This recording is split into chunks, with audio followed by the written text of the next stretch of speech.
오늘 우리에게 주셨던 하나님의 말씀 주제가 있습니다. 너는 내게 부르짖으라. 너는 내게 부르짖으라. 오늘 주제가 이 말씀입니다. 오늘 말씀 자체가 예레미야서 33장 3절 말씀이 너는 내게 부르짖으라.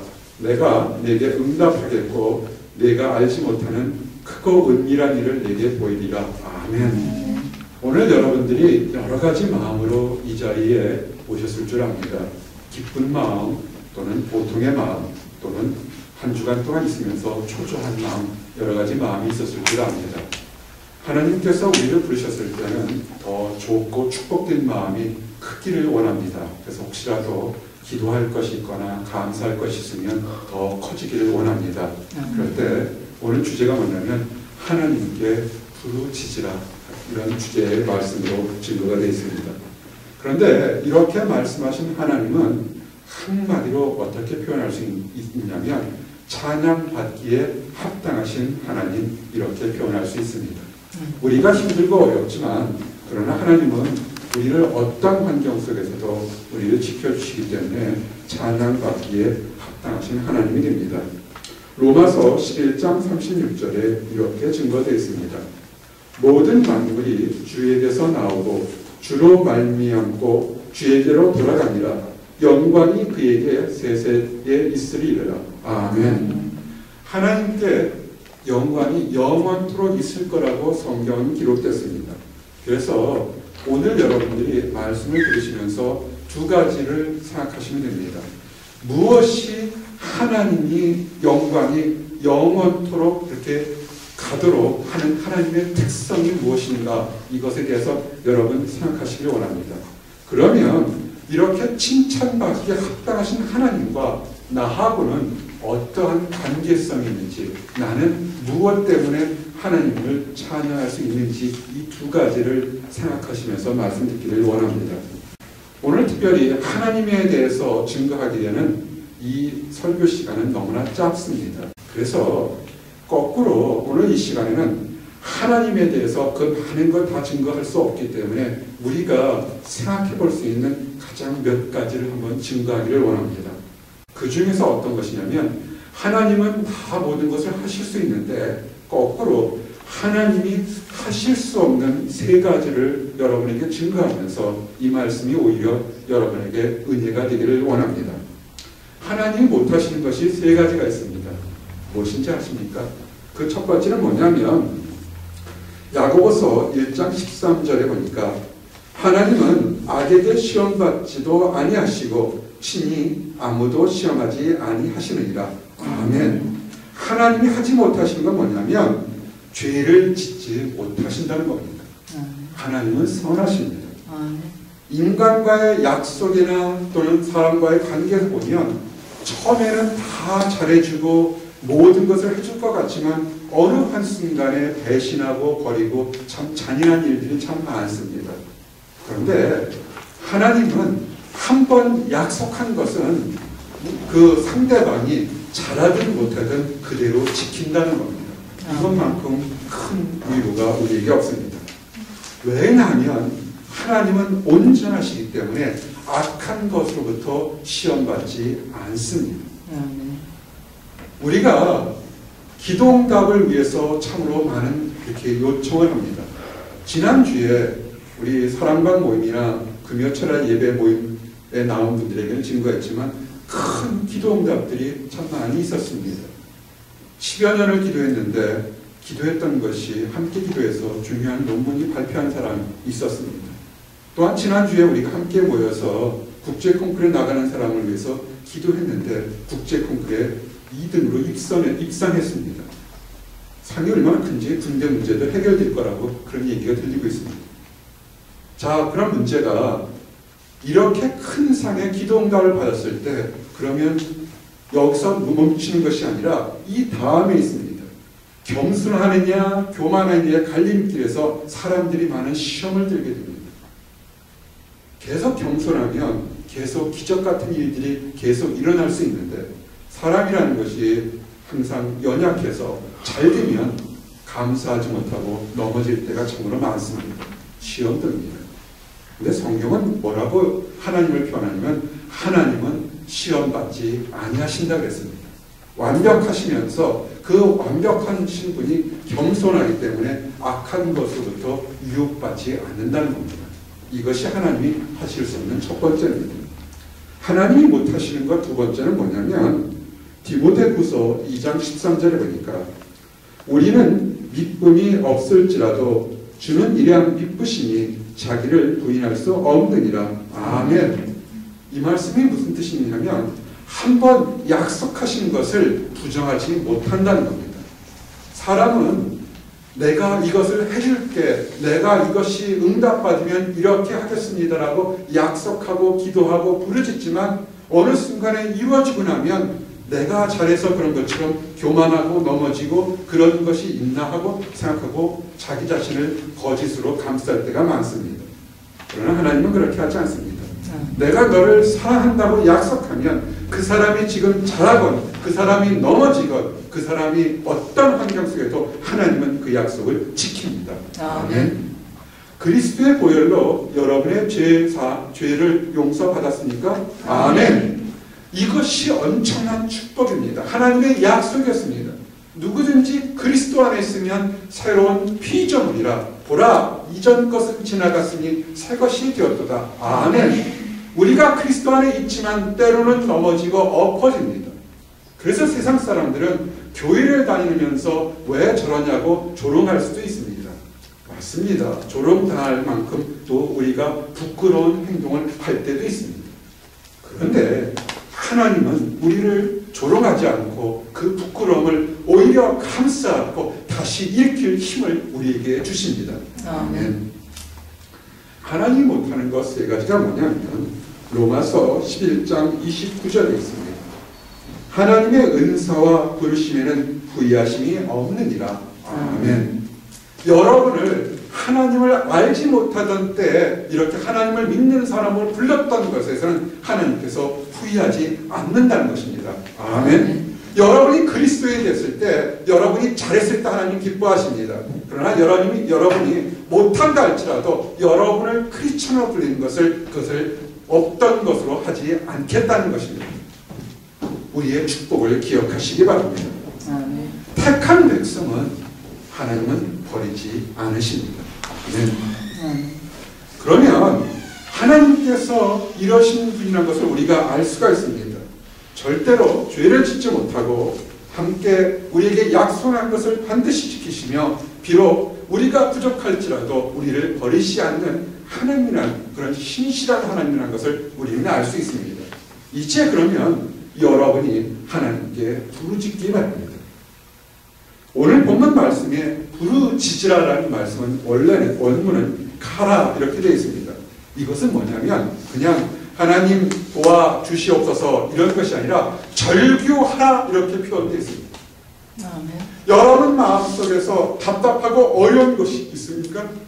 그것이 뭐냐면 그것은 여러분의 능력으로 해결될 수 없는 영적인 문제가 있기 때문에 그렇습니다. 여러분의 앞에 있는 많은 장애물들, 이스라엘 백성들이 여리고성을 앞에 두고 또는 홍해를 앞에 두고 했을 때 그들이 했던 것은 뭐냐면 하나님 도와주시옵소서라는 절규를 했던 겁니다. 기도할 때, 부르짖을 때 다른 사람의 시선을 그런 것을 의식하지 마시기 바랍니다. 기도는 나와 하나님과의 관계성입니다. 아멘. 그래서 그냥 크게 하나님께 부르짖기 바랍니다. 간절함으로 기도하십시오. 간절함으로 기도할 때 기적은 늘 일어나게 되어 있습니다. 아멘.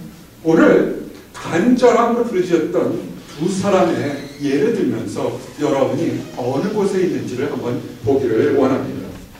사사기 15장 19절에 보니까 삼손이 부르짖었던 것이 나오게 됩니다. 삼손이 이렇게 부르짖었습니다. 하나님이 그가 목말라 죽게 됐을 때 삼손이 목말라 죽게 됐을 때 하나님께서 이렇게 응답했습니다. 하나님이 레위의 한 우묵한 곳을 터뜨리시나니 물이 거기서 솟아나오는지라 삼손이 그것을 마시고 정신이 회복되어 이렇게 됐습니다. 삼손이 엄청난 싸움에서 이겼습니다. 그런데 정작 중요한 것은 그 싸움에서 이겼을 때 그가 목말라서 이제는 죽게 됐던 그런 것을 보게 됩니다. 여러분의 영적인 싸움에 많은 삶 중에서 우리가 승리할 때가 있습니다. 그런데 중요한 것은 뭐냐면 우리가 기적 같은 응답을 받았다 할지라도 우리 안에 생명수를 맛보지 못한다면 우리가 목말라 죽게 되는 그런 경험을 하게 됩니다. 좋은 논문을 발표하고 좋은 곳에서 입성을 하고 좋은 관계를 맺고 좋은 월급을 받는다 할지라도 우리가 세상에 나가서 승리한다 할지라도 하나님이 주시는 생명수를 맛보지 못한다면 우리가 목말라 죽는 그런 모습을 오게 됩니다. 삼손이 어떻게 했습니까? 엄청난 힘으로 엄청난 승리를 했습니다. 그런데 그가 죽게 됐습니다. 무엇 때문에 죽게 됐습니까? 목말라서 죽게 됐습니다. 여러분, 우리가 세상에서 우리가 원하는 것을 다 이루었다 할지라도 우리 안에 우리 영혼의 갈증을 해결할 수 없는 생명수가 없다면 우리는 죽은 것과 똑같습니다. 아멘. 여러분이 지금 왜 힘들어하는 줄 아십니까? 못 먹고 못 입어서가 아니라 우리의 영혼의 그 갈증을 해결할 생명수를 매일같이 먹지 못하기 때문에 그렇습니다. 아멘. 부르짖으십시오. 하나님 앞에 삼손이 부르짖은 것처럼 저 대적들을 싸워 이길 힘을 달라고 기도하시고 또한 여러분의 영혼을 시원하게 할 수 있는 생명수를 달라고 기도하시기 바랍니다. 아멘. 두 번째, 성경에서 부르짖은 또 대표적인 인물이 있습니다. 삼손이 힘이 셌다면 연약한 여인의 부르짖음이 있습니다. 그 여인의 부르짖음이 한나의 부르짖음입니다. 사무엘상 1장 10절에서 11절 보니까 한나가 이렇게 부르짖으며 기도했습니다. 한나가 마음이 괴로워서 여호와께 기도하고 통곡하며 소원하며 가로되 만군의 여호와여 만일 주의 여종의 고통을 돌아보시고 나를 생각하시고 주의 여종을 잊지 아니하사 아들을 주시면 내가 그의 평생에 그를 여호와께 드리고 삭도를 그 머리에 대지 아니하겠나이다. 아멘. 한나가 먹을 것도 있었고 남편도 있었고 좋은 환경도 있었습니다. 그리고 신앙도 있었습니다. 한나에게 없었던 것이 뭐였습니까? 자녀가 없었습니다. 자녀가 없었기 때문에 무시당했고 그의 마음이 굉장히 상했습니다. 여러분, 세상 사람들은 먹고 마시면 다 행복할 거라 생각하지만 마음이 불편하게 되면 사실은 굉장히 불편한 것입니다. 한나가 어떻게 했습니까? 오직 하나님께만 기도하면서 그가 용감하게 기도했습니다. 하나님께서 자녀를 주실 것을 확신하면서 자녀를 주시면 나를 위해서 이 자녀를 독차지 않고 하나님의 영광을 위해서 이 자녀를 하나님께 드리겠습니다. 그러니 이 불쌍한 여종의 이 간구를 들어주시옵소서 이렇게 기도했습니다. 여러분 지금 답답하십니까? 답답할 때 현명하게 기도하시기 바랍니다. 한 달 전쯤에 한 청년이 목자에게 편지를 보내왔습니다. 그 편지를 바꿔서 나는 금요철에 예배 때 이 청년이 기도응답이 아마 근일 내에 있을 거라고 우리 간증을 나눴습니다. 그때 그 청년의 기도 제목이 3단계로 구성되어 있다고 우리 증거했습니다. 다시 한번 요약해 드리겠습니다. 첫 번째는 뭐냐면 여러 가지 긴 내용을 썼지만 첫 번째는 뭐냐면 내가 나 자신의 열심으로 종교 생활한 것을 회개하면서 하나님 앞에서의 회개의 내용을 편지를 썼습니다. 올바르게 신앙생활을 하도록 하겠다고 그런 회개의 내용을 썼습니다. 두 번째는 참 많이 노력했지만 뜻대로 이루어지지 않아서 낙심하고 절망했습니다. 그런데 이제는 그 기도가 응답받기를 원한다는 간절함이 있었습니다. 하나님께서 응답해 주지 않으셔도 좋겠지만 하지만 불쌍히 여겨주셔서 들어주시기를 원한다는 겸손한 그런 기도 제목이 있었습니다. 그리고 세 번째가 뭐냐면 그 청년을 위해서 기도해주는 이 보스턴 목양교회에 중보케 할 것이 무엇인지 중보를 알려달라고 기도했습니다. 회개와 겸손한 기대와 다른 사람을 위해 중보하는 마음이 있었을 때 그 후에 그가 그 기도 응답을 받았습니다. 한나가 그랬습니다. 자기 자신의 목적을 위해 부르짖는 것이 아니라 하나님 주시옵소서 이미 주실 것을 확신하고 하나님께 어떻게 영광을 돌리겠다고 그런 약속을 했을 때 한나가 기적 같은 응답을 받았습니다. 한번 따라하십시오. 기쁜 소식을 믿자. 기쁜 소식을 믿자. 여러분이 하나님의 사랑의 특성을 안다면, 우리가 크게 부르짖었다면 이제는 기쁜 소식을 믿으시기 바랍니다. 예레미야서 32장 39절에서 40절 여러 가지 말씀이 있지만 그 중에 핵심이 이렇게 되어 있습니다. 내가 그들에게 한 마음과 한 도를 주어 자기들과 자기 후손의 복을 위하여 항상 나를 경외하게 하고 내가 그들에게 복을 주기 위하여 그들을 떠나지 아니하리라. 아멘. 하나님의 약속을 여러분의 가슴에 담아주시기 바랍니다. 사람들은 여러분들을 버리고 떠나고 때로는 이용할지 모르겠지만 하나님은 여러분을 버리지 않으십니다. 아멘. 약속하기를 내가 그들에게 복을 주기 위하여 그들을 떠나지 아니하리라. 아멘. 이것을 기뻐하시기 바랍니다. 아멘. 지금 힘들고 지금 답답하고 지금 시험 들다 할지라도 여러분 사람 보지 마시고요. 하나님 보시고 여러분을 떠나지 않는 하나님을 보시기 바랍니다. 아멘. 혹시라도 여러분을 떠나지 않는 하나님에서 여러분이 혹시 떠나가려고 발버둥하고 있습니까? 그러면 회개하고 돌아오시기 바랍니다. 아멘. 여러분이 하나님 앞에서 부르짖고 하나님의 기쁨을 안다면 이제 이렇게 하시기 바랍니다. 함께 고백합니다. 찬양하자. 찬양하자. 찬양하십시오. 우리가 할 수 있는 최고의 예배는 하나님께 찬양하는 겁니다. 즐겁게 찬양하시기 바랍니다. 예레미야 31장 13절에서 14절 모든 사람들의 찬양하는 모습들이 표현되어 있습니다. 처녀로부터 일반 사람들부터 제사장까지 찬양하는 모습이 기록되어 있습니다. 그때 처녀는 춤추며 즐거워하겠고 청년과 노인이 함께 즐거워하리니 내가 그들의 슬픔을 돌이켜 즐겁게 하여 그들을 위로하며 근심한 후에 얻게 할 것이라.